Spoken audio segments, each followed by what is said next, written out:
నమస్కారం సామాన్యుడి న్యూస్ కి స్వాగతం. ఈనాటి వార్తా విశేషం. పోలవరం ప్రాజెక్టుని సీఎం చంద్రబాబు సందర్శించారు.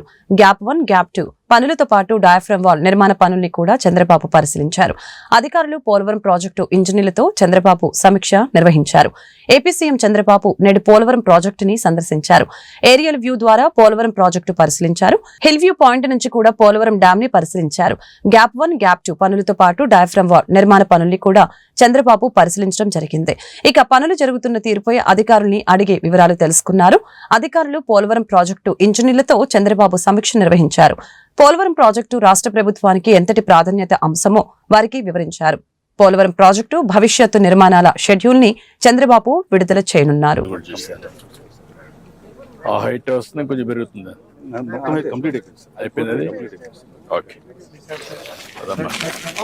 చాలా సార్లు చూస్తూనే ఉన్నాం కదా, కంటాపాఠం అయిపోయింది. రండి.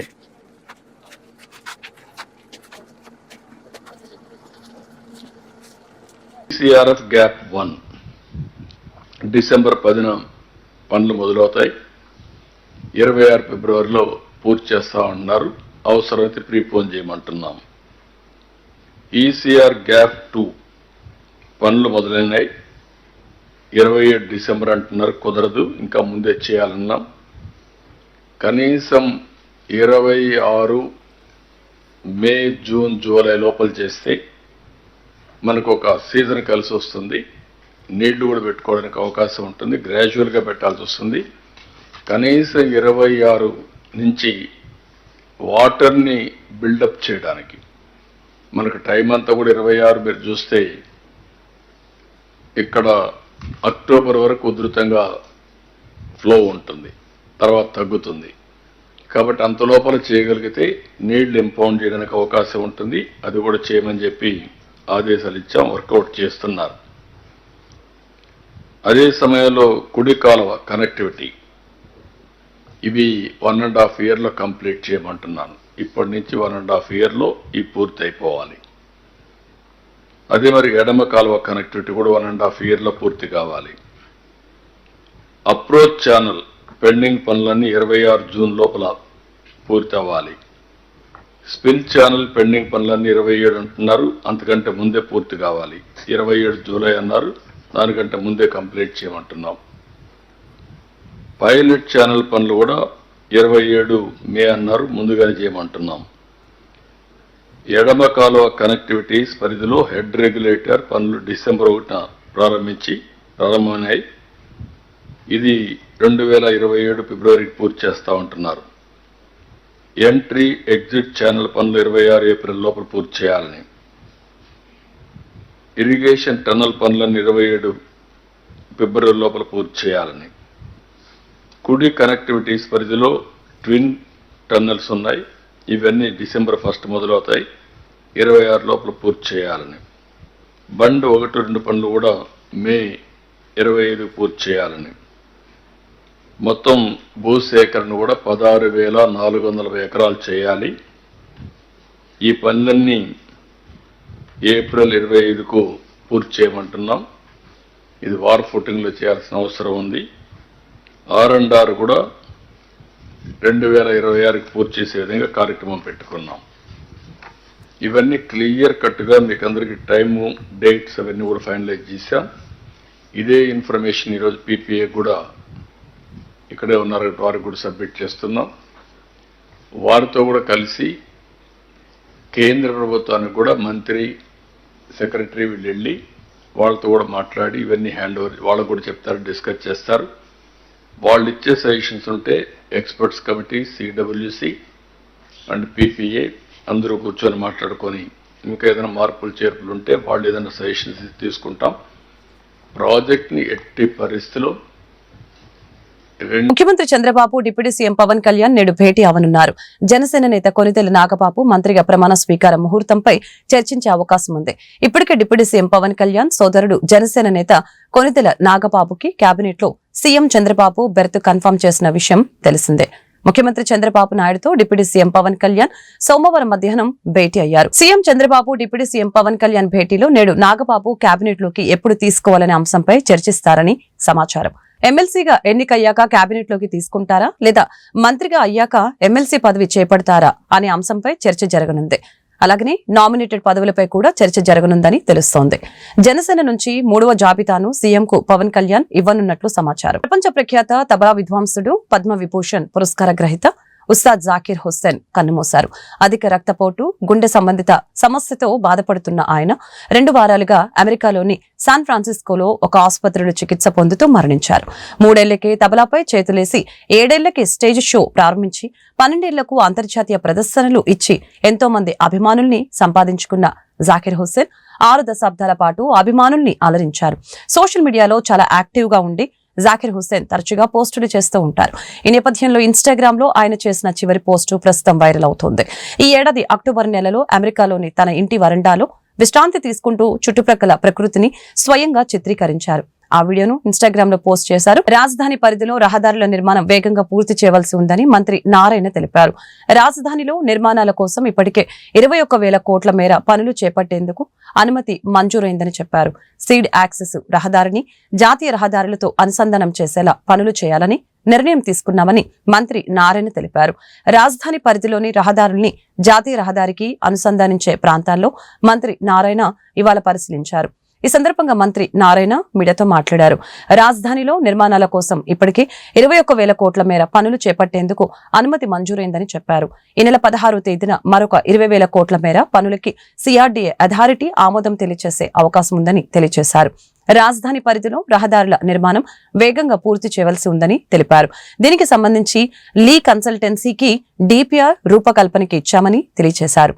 ఎయిమ్స్ కి ఆనుకుని ఉన్న కొండ పక్కనే E13 రహదారి, డీజీపీ కార్యాలయం పక్కన ఉన్న E11 రహదారి వెళ్లేలా డిజైన్ చేస్తున్నామని వివరించారు.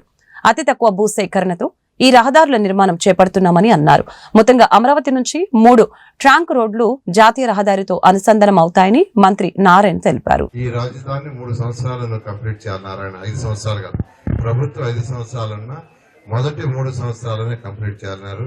నేను రైతు సోదరులందరికీ చెప్తున్నాను, ఖచ్చితంగా ఏదైతే రోడ్లు ఉన్నాయో, ట్రంక్ రోడ్స్ కావచ్చు, లేఅవుట్స్ కావచ్చు, ఇవన్నీ కూడా 1.5 సంవత్సరం నుంచి 2 సంవత్సరాలు కంప్లీట్ చేస్తాం.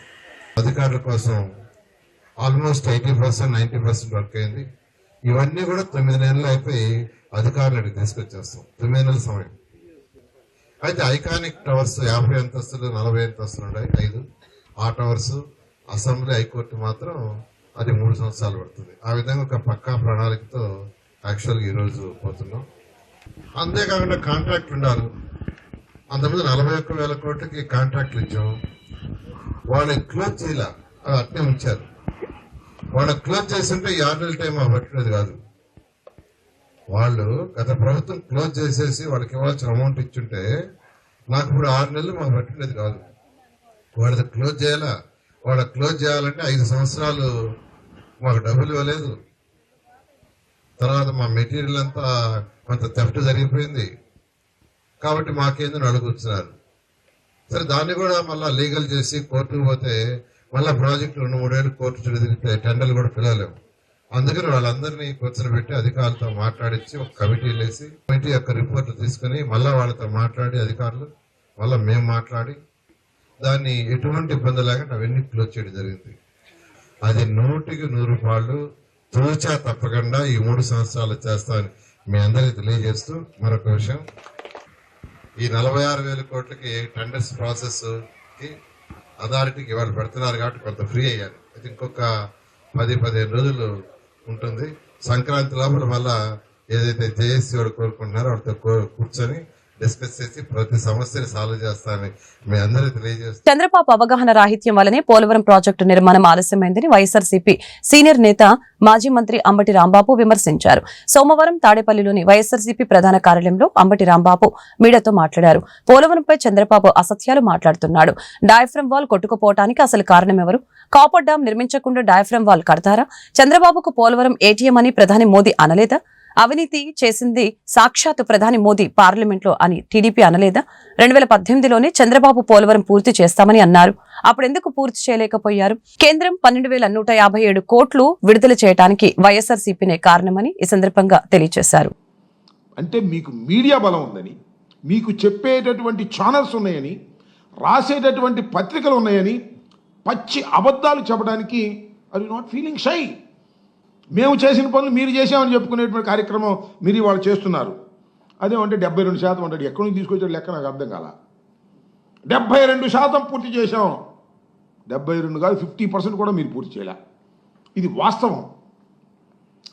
నేను ప్రత్యేకంగా చెప్పాల్సిన అవసరం లేదు. కానీ మొన్న ఈ మధ్యనే ఆయన ప్రభుత్వం వచ్చిన తర్వాతే నిపుణుల కమిటీ వచ్చి వెళ్ళింది.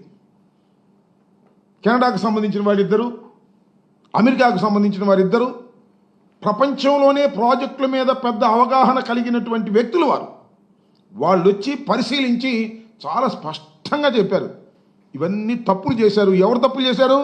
చంద్రబాబు నాయుడు గారు అధికారంలో ఉన్నప్పుడు 2014-19 మధ్యలోనే తప్పిదాలన్నీ జరిగాయని చెప్పారు. ఇంకో మాట అంటాడు చంద్రబాబు నాయుడు గారు, అబద్ధం, అసత్యం, అవలీలగా చెప్పగలిగినటువంటి సామర్థ్యత కలిగినటువంటి వ్యక్తి ఈ భారతదేశంలో ఎవరన్నా ఉన్నారంటే పొలిటీషియన్స్లో అది నారా చంద్రబాబు నాయుడు గారు అని చెప్పడంలో ఏ విధమైన సందేహం లేదు. ఏమంటాడు? అధికారంలోకి మేము వచ్చిన తర్వాత అంట కాంట్రాక్టర్ని మార్చేసామంట. కాంట్రాక్టర్లు మార్చేయటం వల్లనే డయాఫ్రమ్ వాల్ కొట్టుకుపోయిందట. అనేక సార్లు చెప్పాను నేను. చంద్రబాబు నాయుడు గారు విన్నారు, అప్పుడు దేవినేని ఉమా గారు విన్నారు, ఇప్పుడు నిమ్మల రామానాయుడు గారు వింటున్నారు. డయాఫ్రమ్ వాల్ కొట్టుకుపోవడానికి గల కారణం ఏమిటి? Question mark. ఆలోచించమని మనం చేస్తున్నా. ఒకటే సింపుల్, కాఫర్ డ్యాములు కంప్లీట్ కాకుండా డయాఫ్రమ్ వాల్ వేశారు. అదేమంటే చంద్రబాబు నాయుడు గారు చెప్తున్నాడు డయాఫ్రమ్ వాల్ 414 రోజుల్లో పూర్తి చేశాం. ఏమి లాభం? సింగడు అద్దంకి వెళ్ళి వచ్చాడు అన్నట్టుగా 414 రోజుల్లో నువ్వు పూర్తి చేస్తే ఏమి లాభం అంటున్నా? 414 రోజుల్లో పూర్తి చేయటము, 14 రోజుల్లో పూర్తి చేయటము కాదు. అక్కడ డయాఫ్రమ్ వేల్ వేసే ముందు గోదావరి నదిలో ప్రవాహాన్ని డైవర్ట్ చేసి 2 కాఫర్ డ్యాములు నిర్మించిన తరువాత మాత్రమే. ఈ ఏడాది మే, జూన్ మాసాల్లో జరిగిన అసెంబ్లీ ఎన్నికల్లో కూటమి ప్రభుత్వం ఘన విజయం సాధించింది. దీంతో వైఎస్ఆర్సీపీ ప్రతిపక్ష హోదా సైతం దక్కలేదు. అధికార వైఎస్ఆర్సీపీ ఈ ఎన్నికల్లో వైసీపీ ఘోర పరాజయం మూట కట్టుకోవడంతో పార్టీలోని కీలక నేతలంతా కూడా దాదాపుగా రాజీనామా చేశారు. ఆ క్రమంలో వైసీపీ నుంచి రాజ్యసభకు వెళ్లిన మోపిదేవి వెంకటరమణ, బీదా మస్తన్రావు, ఆర్ కృష్ణయ్యలు పార్టీ ప్రాథమిక సభ్యత్వానికే కాకుండా రాజ్యసభ పదవులకి సైతం రాజీనామా చేశారు. దీంతో ఈ 3 రాజ్యసభ స్థానాలకి ఖాళీ ఏర్పడ్డాయి. ఈ నేపథ్యంలో రాజ్యసభ ఉప ఎన్నిక అనివార్యమైంది. దీంతో టీడీపీ నుంచి బీదా మస్తన్రావు, సానా సతీష్ బరిలో దిగగా బీజేపీ నుంచి ఆర్ కృష్ణయ్య బరిలో నిలిచారు. దాంతో ఈ ఉప ఎన్నికల్లో వీరి ముగ్గురు ఏకగ్రీవంగా ఎన్నికయ్యారు. ఇక రాజ్యసభ సభ్యుడు ఎన్నిక కావాలంటే 25 మంది ఎమ్మెల్యేలు అవసరమవుతారు. కానీ వైసీపీకి అసెంబ్లీలో కేవలం 11 మంది ఎమ్మెల్యేలు మాత్రమే ఉన్నారు. దీంతో అభ్యర్థిని బరిలో నిలిపినా గెలుపు సాధ్యం కాదన్న సంగతి అందరికీ తెలిసిందే. మరొక వైపు ఒడిశా, పశ్చిమ బెంగాల్, హర్యానా నుంచి ఒక్కో స్థానానికి రాజ్యసభ ఎంపిక జరిగింది. ఈ ఉప ఎన్నిక జరిగిన రోజే ఆర్ కృష్ణయ్య మాట్లాడుతూ చట్టసభలో బీసీల రిజర్వేషన్ కోసం ప్రయత్నం చేస్తానని స్పష్టం చేశారు. బీసీల ప్రయోజనాల కోసం ఎంతవరకు అయినా వెళ్తానని ఈ సందర్భంగా ప్రకటించారు. బీసీలకు రిజర్వేషన్ కల్పించడం బీజేపీతోనే సాధ్యమవుతుందని అన్నారు. తాను ఏ పార్టీల వద్దకు వెళ్లటం లేదని, పార్టీలే తన వద్దకు వస్తున్నాయని ఈ సందర్భంగా ఆర్ కృష్ణయ్య వెల్లడించిన సంగతి తెలిసిందే.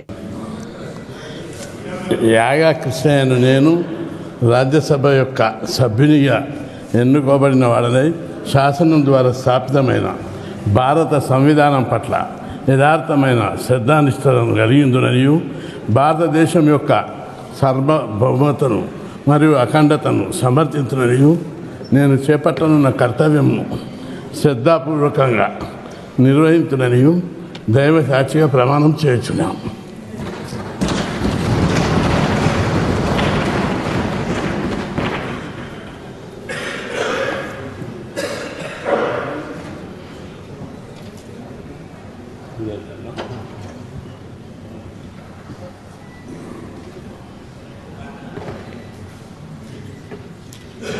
Bida Mastanrao Yadav, having been elected a member of the Council of States, do swear in the name of God that I will bear true faith and allegiance to the Constitution of India as by law established, that I will uphold the sovereignty and integrity of India, and that I will faithfully discharge the duty upon which I am about to enter.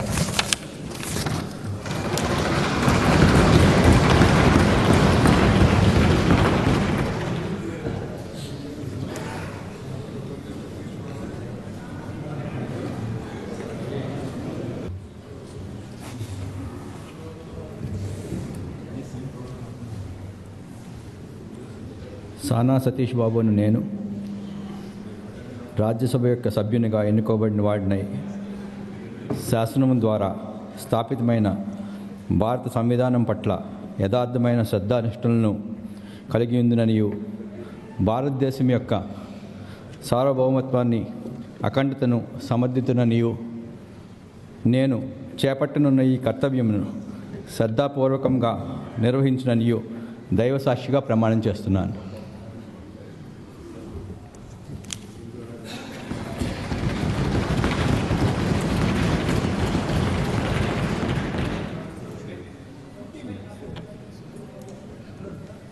Guntur ఆరగ్రహారం Shri Rajyalakshmi సమేత లక్ష్మీ నరసింహస్వామి ఆలయంలో కృతిక దీపోత్సవం ఆధ్యాత్మిక పరిమళాల నడుమ ఘనంగా జరిగింది.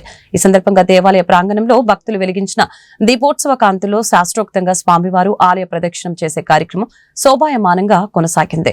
వేడుకగా జరిగిన ఈ కార్యక్రమంలో భక్తులు పెద్ద సంఖ్యలో పాల్గొన్నారు. ఈ మేరకు ఆలయ వేద పండితులు నంద్యాల రామకృష్ణ ఆచార్యులు మీడియాతో మాట్లాడారు. కృతిక దీపోత్సవం గురించి వెల్లడించారు. అలాగనే ధనుర్మాసంలో నరసింహస్వామి వారి దేవాలయంలో జరిగే విశేష పూజల గురించి వివరించారు.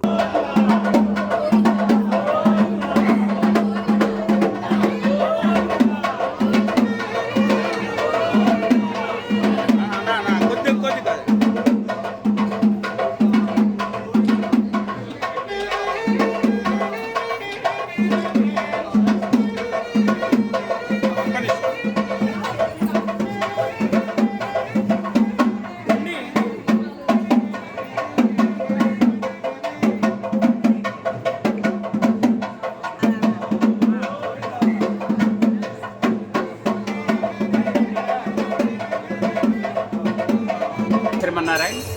జై జై శ్రీమన్నారాయణ. గుంటూరు రామచంద్రపుర అగ్రహారంలో వేంచేసినటువంటి శ్రీ రాజ్యలక్ష్మి సమేత లక్ష్మీ నరసింహస్వామి వారి దేవస్థానంలో మార్గశిర మాస శుక్లపక్షంలో వచ్చేటువంటి ఈ యొక్క పౌర్ణమి కృతికా దీపోత్సవ కార్యక్రమం ఈరోజు ఆలయంలో రంగరంగ వైభవంగా జరిగింది. ఆలయం చుట్టూ భక్తాదులు విశేషంగా వెలిగించినటువంటి దీపాల నడుమ శ్రీ స్వామివారు ఉభయ తాయారులతోటి ఆలయ ప్రదక్షిణాలు చేయించడం జరిగింది. ఈ కార్యక్రమంలో భక్తాదులు విశేషంగా పాల్గొని స్వామివారిని సేవించుకోవటం, తర్వాత తదుపరి తీర్థప్రసాద గోష్ఠి కార్యక్రమం కూడా జరిగింది. విశేషంగా పాల్గొన్న భక్తాదులందరికీ కూడా, ఈ కార్యక్రమాన్ని వీక్షించినటువంటి భక్తాదులందరికీ కూడా స్వామివారి మంగళాశాసనాలను సదా కలుగుకాక అని చెప్పి కాంక్షిస్తూ, భక్తాదులకు ఇంకొక మనవి ఏమనగా, రేపటి నుంచి అనగా ఇది 16/12/2024 తేదీ నుండి 13/1/2025 తేదీ వరకు ప్రతిరోజు జరిగేటువంటి ధనుర్మాస ఉత్సవాల్లో శ్రీ గోదాదేవి అమ్మవారిని వీక్షించి అమ్మ భక్తి శ్రద్ధలతో ఈ యొక్క తిరుప్పావై ఏ విధంగా సేవించిందో, తను సేవించి స్వామివారి వద్దకు ఏ విధంగా చేరిందో అటువంటి ఆ యొక్క పవిత్రమైనటువంటి కార్యక్రమాన్ని మనం కూడా భక్తాదులందరూ కూడా ఆ యొక్క కార్యక్రమాన్ని అన్వయించి స్వామివారి మంగళాశాసనాలు పొందవలసిందిగా కోరుతున్నాం. 10/1/2025 వైకుంఠ ఏకాదశి స్వామివారి ఉత్తర ద్వార దర్శనం జరుగుతుంది. 11/1/2025 కూడారై అంటే గోదాదేవి అమ్మ 108 గంగాళాలతో స్వామివారికి భక్తి శ్రద్ధలతో పాయసాన్ని నివేదన చేసింది. ఆ కార్యక్రమాలన్నింటినీ కూడా వీక్షించి భక్తాదులందరూ కూడా. ఈ వార్తలు ఇంతటితో సమాప్తం. మరొక బులెటిన్లో మళ్ళీ కలుద్దాం. నమస్కారం.